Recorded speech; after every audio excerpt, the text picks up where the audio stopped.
L'histoire commence et nous voyons un match de rugby en cours. Notre personnage principal, Jake, impressionne tout le monde par sa performance dans le match, et les choses vont bien pour lui. Alors qu'il semble inarrêtable, l'un de ses adversaires commence à jouer avec son esprit, lui disant qu'il n'a même pas été capable de s'occuper de son père, comment va-t-il s'occuper de ce match? Jake se met très en colère et il semble que ce que le gars lui a dit l'a touché au point que Jake Tyler le frappe. Le match se termine par une bagarre entre les deux équipes. De retour dans les vestiaires, l'un de ses amis lui a demandé s'il pouvait sortir avec eux plus tard, mais Jake a refusé, lui disant que sa famille allait déménager dans une autre ville. Jake va déménager de l'Iowa à Orlando, en Floride, avec sa mère Margaret et son jeune frère Charlie, un joueur de tennis en devenir. Le déménagement est dû à sa carrière de joueur de tennis, il sera donc occupé à faire ses valises et d'autres choses. Le lendemain, alors qu'ils font leurs valises, son petit frère fait tomber une valise dans laquelle se trouvaient tous les t-shirts de son père. En regardant le t-shirt, Jake se souvient des bons moments passés avec son père. Jake est en colère contre lui-même et contre son père. Ils ont maintenant déménagé en Floride et c'est le premier jour d'école pour Jake. Dans la cour de son école, il voit un élève nommé Max qui se fait violemment frapper par d'autres élèves. Jake essaie de laisser tomber, mais il se sent coupable de ne pas être intervenu pour l'aider, alors il décide d'aller sauver le garçon, mais quand il essaie d'intervenir, Max et ses amis le réprimandent, car en réalité, l'intimidation était un combat semi-autorisé de mixed martial art. Dans la classe de Jake, il y a une fille nommée Baja. Pendant le cours, le professeur lui pose une question, mais elle n'est pas en mesure d'y répondre. Jake répond alors à la même question. Après l'école, Baja s'approche de lui et lui demande s'il est nouveau à l'école. Il commence à parler et à faire connaissance. Baja est une fille très vive et attirante, donc Jake aime ce qu'il a vu. Jake rentre ensuite chez lui après son premier jour et sa mère lui pose des questions sur sa nouvelle école. Il lui dit que tout va bien. Le lendemain, à l'école, Max, le garçon qui s'était fait tabasser la veille, s'approche de lui et ils finissent par s'entendre. Pendant qu'il parle, Max lui dit que l'une de ses vidéos est devenue virale et qu'il est maintenant célèbre dans sa nouvelle école. Jake est choqué d'apprendre la nouvelle. Il s'avère que la bagarre qu'il a eue lors de ce match de rugby après que ce garçon ait fait des commentaires offensants sur son père a été filmée et est maintenant partout. Jake est maintenant connu comme le nouveau dur de l'école et tout le monde est impressionné par lui. Cependant, il décide qu'il va rester tranquille parce que sa mère n'aime pas qu'il se mêle de ces choses. Ce jour-là, après l'école, alors que Jake rentre chez lui, il revoit cette jolie fille, Baja, qu'il invitait à une fête. Jake se prépare et se rend à la fête chez un autre garçon populaire, Ryan. Ryan est un garçon très populaire dans son école parce qu'il est le champion de MMA, bien sûr, le petit ami de Baja. Ryan accueille cependant Jake chez lui et lorsque tout le monde est réuni, Ryan défie Jake de se battre. Ryan est un bon combattant et a toujours voulu être le meilleur, mais après que la vidéo du combat de Jake soit devenue virale, tout le monde semble parler de Jake, c'est pourquoi Ryan veut maintenant se battre pour prouver qu'il est le seul champion de l'école et qu'il peut battre n'importe qui. Tous les invités à la fête sont vraiment enthousiastes à l'idée de voir ce combat. Jake, cependant, ne veut pas se battre contre lui et refuse donc. Mais après que tout le monde ait essayé de l'encourager et surtout lorsque Ryan se moque de la mort du père de Jake, il accepte de se battre. Jake n'est plus aussi actif dans les bagarres, tandis que Ryan s'entraîne régulièrement, alors il le frappe très fort et le bête sans même lui donner la chance de réagir. Toute la bagarre est filmée et circule dans toute l'école.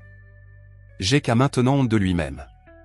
Quand il rentre à la maison avec toutes les coupures et les ecchymoses sur le visage, Charlie le voit et Jake lui dit qu'il ne le dira pas à sa mère. Jake est vraiment bouleversé par les récents événements et ne va pas à l'école pendant toute la semaine suivante. Après son absence à l'école, Max lui rend visite chez lui et lui conseille de reprendre le combat. Il lui dit qu'il l'emmènera chez son entraîneur, qui est l'un des meilleurs dans le domaine. Max l'initie aux arts martiaux mixtes et le met en contact avec l'instructeur John Roca. Jake réussit à passer certains tests physiques de Roca et l'impressionne par sa volonté, et il est accepté comme son élève. Roca avertit cependant Jake que tant qu'il sera sous sa tutelle, Jake ne pourra pas combattre en dehors du gymnase, peu importe la raison, et s'il enfreint la règle, il sera expulsé de son gymnase. Jake n'est pas encore allé à l'école, alors ce soir-là, Baja vient chez lui pour le surveiller. Elle essaie de se racheter auprès de Jake en s'excusant pour son rôle dans la bagarre entre lui et Ryan, mais Jake refuse de lui pardonner. Le lendemain, lorsque Jake rentre de l'entraînement, sa mère lui demande pourquoi il a retiré de l'argent à la banque. Jake lui dit qu'il s'est inscrit à un nouveau club de MMA et qu'il a dû payer les frais d'inscription. En entendant cela, sa mère se met très en colère et lui dit qu'il ne devrait pas faire ça, qu'elle ne veut pas qu'il devienne un combattant. Jake ne l'écoute pas et continue à s'entraîner avec John Roca. Roca lui-même était l'un des meilleurs lutteurs de son époque, mais il semble déprimé et triste au fond de lui et quelque chose le dévore de l'intérieur, car l'homme ne sourit jamais. De plus, il se sent seul, il n'a personne avec qui partager sa douleur. Jake va enfin à l'école et continue d'ignorer Baja, mais elle veut se rapprocher de lui. Baja essaie de se racheter auprès de Jake en s'excusant pour son rôle dans la dispute entre lui et Ryan, mais Jake refuse de lui pardonner. À l'entraînement, Jake est toujours furieux de ce qui s'est passé et Roca lui dit de quitter la salle de sport jusqu'à ce qu'il se calme. En rentrant de la salle de sport avec Max, il arrête la voiture sur la route et finit par se disputer avec un groupe d'hommes, qu'il élimine facilement. Pendant que Jake tabasse des gens dans la rue, Max filme toute la scène et la vidéo devient virale. Tout le monde à l'école finit par regarder la vidéo et Jake est à nouveau considéré comme un symbole d'agressivité. Jake redevient un garçon populaire à l'école. Un jour, Baja s'approche de lui et se moque de lui parce qu'il est si arrogant, car cela fait longtemps qu'il ne lui a pas parlé, même après qu'elle ait rompu avec Ryan. Ryan n'est pas content que Jake devienne célèbre à l'école. Il ne veut pas que quelqu'un d'autre soit aussi célèbre que lui, car il a l'habitude d'être le plus populaire de l'école. Il piège Jake dans les toilettes et le frappe sauvagement. Il le défie ensuite à un concours de coups de poing. Beatdown est un tournoi de lutte clandestin dont Ryan est le champion en titre. Jake va alors voir Max et lui pose des questions sur le beatdown, et Max lui raconte tout et fait comprendre à Jake de quoi il s'agit. De nombreux grands lutteurs viennent s'y battre et le combat ne se termine que lorsque l'autre lutteur est mis hors de combat. L'instructeur de Jake, quant à lui, apprend que Jake frappe des gens à l'extérieur du gymnase. Il se fâche beaucoup contre lui pour avoir enfreint la règle la plus élémentaire du club, une règle sur laquelle Roca ne transige pas et le chasse. Il dit également à Jake qu'il ne devrait pas penser à revenir au club, car il n'y est pas le bienvenu. Ce soir-là, Jake est au marché lorsqu'il rencontre le professeur. Ils finissent par parler du père de Jake. Il raconte à son entraîneur que son père est mort dans un accident de voiture alors qu'il conduisait en état d'ébriété. Il explique que les autres garçons se moquent toujours de lui parce qu'il n'a pas réussi à sauver son père cette nuit-là. Jake lui raconte également ce qui s'est passé à cette fête et comment il a été frappé par Ryan non pas une, mais 2 fois. Roca commence à avoir pitié du garçon et, se montrant compréhensif, l'accueille à nouveau dans le club et commence à le former avec encore plus de détermination. Un jour, alors qu'ils font du jogging, l'entraîneur de Jake lui parle de sa famille. Il a toujours été dans le monde de la lutte et son frère était un grand combattant de MMA, en plus d'être le fils préféré de son père. Roca confie à Jake qu'il est originaire du Brésil et qu'il est en exil volontaire. Il raconte à Jake que son frère, un habile combattant de MMA, avait vaincu à lui seul un bagarreur local qu'il avait défié. Cela ne s'est pas avéré être une bonne idée, car cet homme est revenu plus tard avec une arme à feu et a tué son frère. Le père de Roca le tient responsable de la mort, disant qu'il aurait dû faire attention à son frère. Le lendemain, nous voyons la mère de Jake au gymnase. Elle est là pour rencontrer son entraîneur et payer également les frais pour les 2 prochains mois.